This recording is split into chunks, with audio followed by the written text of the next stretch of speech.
ایک سفر میں حضور علیہ الصلوۃ والسلام اور اصحاب گامزن تھے کہ راستے میں قیام کیا تو ایک قبیلے کی صلح کروانے کے لیے حضور علیہ السلام تشریف لے گئے. وہاں کچھ تاخیر ہو گئی تو صحابہ نے حضرت ابوبکر صدیق کو کہا کہ حضور رک گئے ہیں تو نماز کا وقت جا رہا ہے، آپ نماز پڑھا دیجئے. تو حضرت ابوبکر صدیق رضی اللہ تعالیٰ عنہ مصلی پہ کھڑے ہو گئے. اب نماز شروع ہوگی، ادھر سے حضور بھی فارغ ہو گئے تو آقا کریم تشریف لائے. تو آقا کریم علیہ السلام جو ہی تشریف لائے تو صحابہ کی صفیں بندی ہوئی تھی. حضور کو دیکھا، انہوں نے راستہ چھوڑ دیا. پیچھے سے لے کر کے مصلی تک صحابہ نے حالت نماز کے اندر حضور کے لیے راہ کشادہ کر دی. کاش کہ یہ حدیث سب لوگوں نے پڑھی ہوتی اور امت میں اتنے فرقے نہ بنتے اور یہ سوچ کبھی نہ پنپتی کہ نبی کے خیال سے نماز ٹوٹتی ہے. یہاں تو راستے چھوڑے جا رہے ہیں، یہاں تو پروٹوکول دیا جا رہا ہے. اللہ اکبر. اور یہ حدیث کہیں چھپی نہیں ہے، بخاری کے اندر چھپی ہوئی. اللہ اکبر. آقا کریم علیہ السلام تشریف لائے تو صحابہ نے راستہ چھوڑنا شروع کر دیا. نماز بھی چل رہی ہے اور حضور کا راستہ بھی چھوڑ رہے ہیں. بالکل حضرت ابوبکر صدیق کے پیچھے آ کے حضور کھڑے ہو گئے. وابو بکر لا یلتفت یمینا ولا یسارا. جب آپ نماز پڑھتے تھے تو نہ دائیں دیکھتے نہ بائیں دیکھتے، پوری توجہ انہماک ہوتا. وہ اپنی کیفیات کے جہان میں ڈوبے تھے اور حضور آ کے پیچھے کھڑے ہو گئے. صحابہ نے اپنے ہاتھوں کی پشت پہ ہاتھ مارنے شروع کر دیے. مکعن و تس دیا قرآن نے. تالی لگانا، سیٹی مارنا یہ شیطانی اعمال ہیں، لیکن ہاتھ کی پشت پہ ہاتھ مار کے متنبع کرنا یہ مختلف مواقع کے اوپر یہ جائز ہے. تو اب جب حضور آ کے پیچھے کھڑے ہو گئے اور صحابہ سمجھے کہ حضرت ابوبکر صدیق ایک استغراق کے عالم میں ہیں، ایک کیفیت کے جہاں میں ڈوبے ہیں، تو انہوں نے اپنے ہاتھوں کی پشتوں پہ ہاتھ مارنے شروع کر دیے. تو حضرت صدیق اکبر سمجھ گئے کوئی غیر معمولی واقعہ ہو گیا. دیکھا پیچھے حضور کھڑے تھے.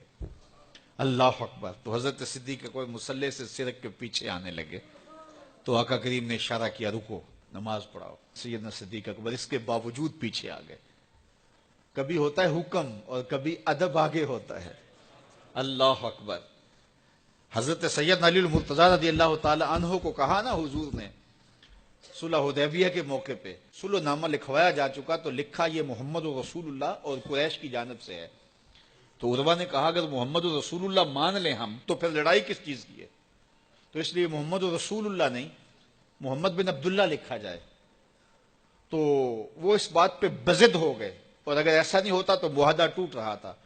تو حضور نے حضرت علی المرتضیٰ سے کہا کہ چلو رسول اللہ کا لفظ مٹا دو. عرض کی میں تو نہیں مٹاؤں گا، میں تو نہیں مٹاؤں گا، یہ نام میں تو نہیں مٹا سکتا. پھر حضور نے خود مٹایا. اب یہاں حضور نے کہا ابو بکر رکو، لیکن حضرت ابو بکر نہیں رکے، پیچھے آ گئے.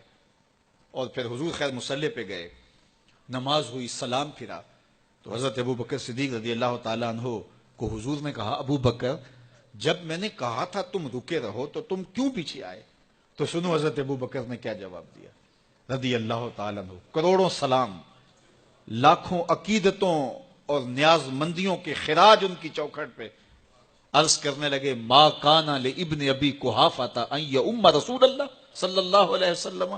حضور ابو قحافہ کے بیٹے کی جرت کب ہوئی کہ رسول اللہ کے آگے کھڑا ہو کے نماز پڑھائے؟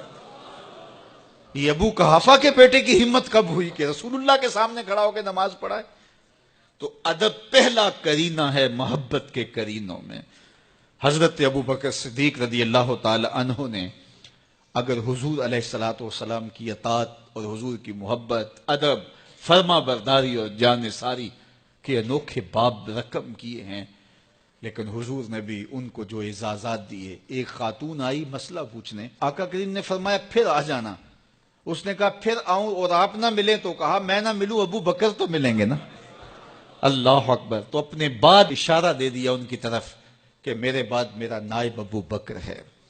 اللہ اکبر. عزتوں کی مسند اور عزتوں کی معراج اور عزتوں کے مقام پہ سیدنا صدیق اکبر رضی اللہ تعالی عنہ کو بٹھایا.